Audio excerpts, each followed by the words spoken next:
Okay, you know that feeling, right? That little idea, maybe it's a side thing you're doing, and you start thinking, oh, could this be bigger? Mm-hmm. That whole idea of being your own boss, calling the shots.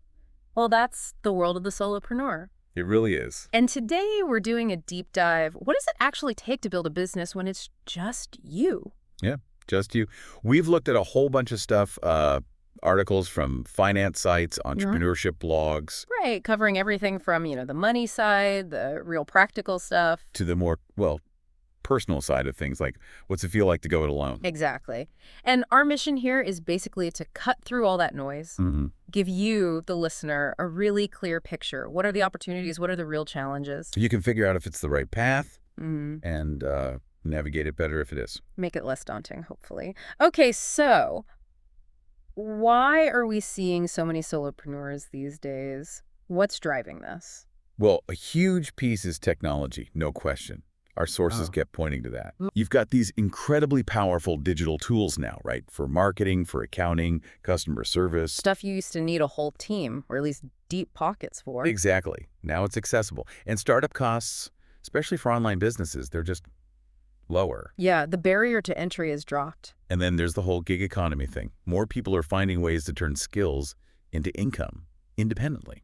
It feels tied into that bigger shift towards remote work, too, doesn't it? That flexibility. Oh, absolutely. People want independence. They want, a better work-life balance. They want to build work around their life. Not the other way around. We saw a stat, didn't we, from 2021. Yeah, the MBO Partners report. Yeah. 51 million independent workers. 51 million. And the kicker, over half, 56%, said they wanted to stay independent.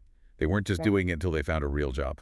That's huge. It says a lot about the appeal. So let's talk about that appeal. What are the big pluses? Autonomy. That comes up again and again. Being your own boss. Total control over decisions.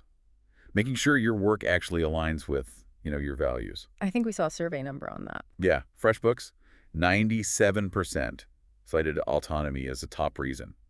97. Wow.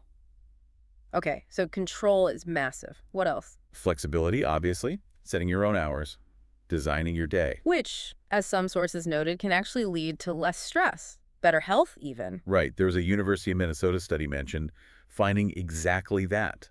Higher job satisfaction, too. And just that feeling of, I built this. Yeah, running the show your way. That sense of accomplishment is powerful. Plus, the practical stuff, like lower overhead, no employee costs, right? It means you keep more of the profits, hopefully. And you can move faster, make decisions quickly without layers of bureaucracy. Stay nimble, stay competitive. Okay, so lots of benefits, but it's not all sunshine and roses, is it? Definitely not. There's some very real challenges that kept popping up in the sources. Like, what's the biggest one? Or one of the big ones? Loneliness. Isolation. That came up a lot. Oh, yeah. Working alone, maybe from home. No colleagues around, no water cooler chat. It can feel like you're, taking on the world alone. And that's not just a feeling, right? Some research actually links isolation to negative health stuff. Exactly. University of California, Berkeley study mentioned that. It's a real consideration. But there are ways around it, solutions. Yeah, thankfully. Things like actively joining communities of other solopreneurs, online or in person. Finding your tribe, so to speak. Right. Or using co-working spaces, even just sometimes, to get that social buzz and network a bit. Building that support network seems key. Absolutely. Ah. Okay, another huge area. Yeah. Finances. Oh, boy. Yeah, if you're not an accountant. Right. Suddenly you're dealing with bookkeeping, taxes, cash flow. It can be pretty daunting. So what's the first step there? One source suggested just getting some basic knowledge, like understanding the fundamentals, maybe a basic course or even just intuitive software. QuickBooks, Xero, things like that. Yeah, tools designed for small businesses. And honestly, YouTube can be surprisingly useful for specific questions. Good tip. And what about keeping things separate, personal versus business? Oh, crucial. Almost every source stressed this. Get a separate business bank account, separate credit card. Why is that so important? It just makes everything cleaner. Tracking income, expenses, and tax time becomes way less of a nightmare. Speaking of taxes, another minefield. It can be. You need to understand your obligations, deadlines, what you can deduct. Quarterly payments, maybe? Potentially, yeah. So solutions include really consciously setting aside money for taxes from every payment you receive. Can't spend it all. Please don't. And using tax software helps. Or, consulting a tax pro, especially at the start. Okay. What about managing the ups and downs? Income isn't always steady. Cash flow management. Yeah. That's vital. The sources recommend keeping a detailed cash flow forecast. Like in Excel or something. Yeah, or specific financial planning software. It helps you see the lean periods coming and plan for them. Makes sense. And getting money. Like loans. Is that harder? It often is, yeah. Less collateral, maybe unpredictable income. Banks can be wary. So what can you do? Building a really strong personal credit score is important. Explore things like microloans, grants. Peer-to-peer lending, maybe? That's another option.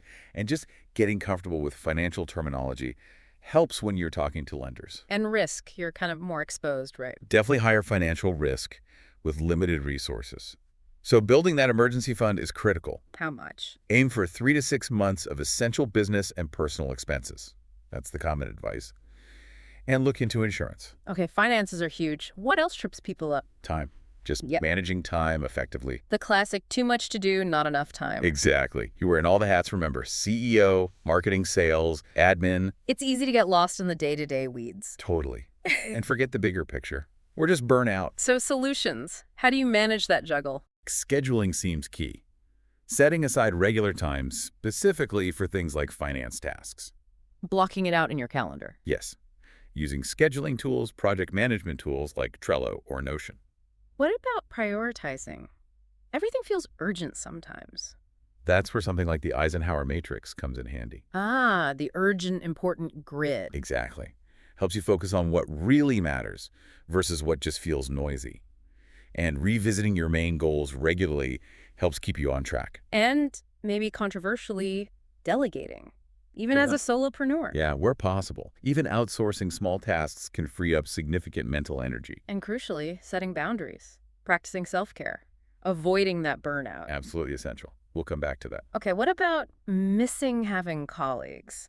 That lack of support or someone to bounce ideas off. That's another common one. No built-in sounding board, limited perspectives. So you're kind of operating in an echo chamber. It can feel like that. Solutions here involve actively building external support. Like those communities we mentioned. Yes, and maybe joining peer advisory boards. Yeah. Or even consciously building your own personal board of directors. With mentors, coaches, people whose opinions you trust. Exactly. Getting that outside perspective is invaluable for strategy. Okay, makes sense. Then there's growth, business development, scaling. Yeah. How do you do that alone?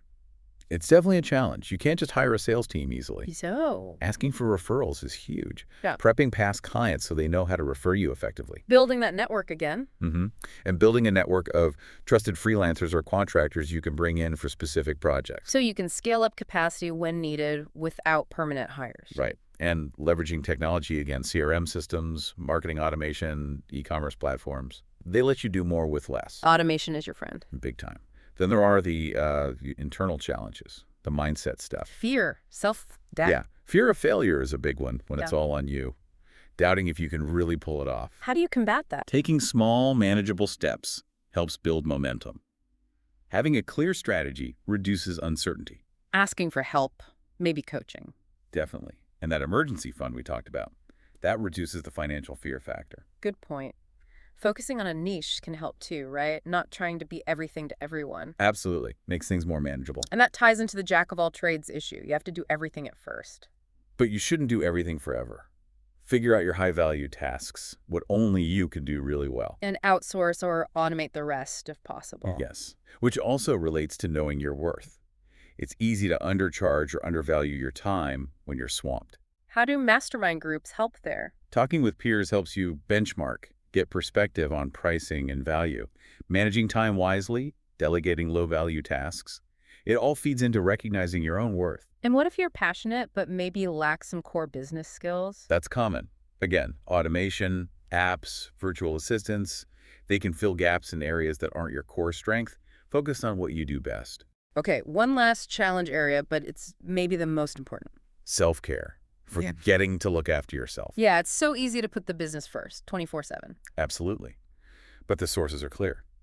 That leads to burnout and is unsustainable. So you have to schedule self-care. Pretty much. Schedule time off.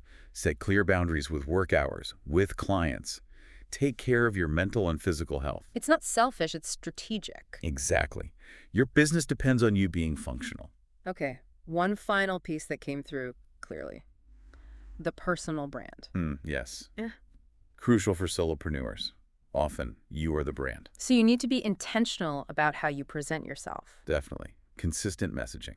A professional online presence, website, social media. Being really clear about the value you offer. What's the best way to build that?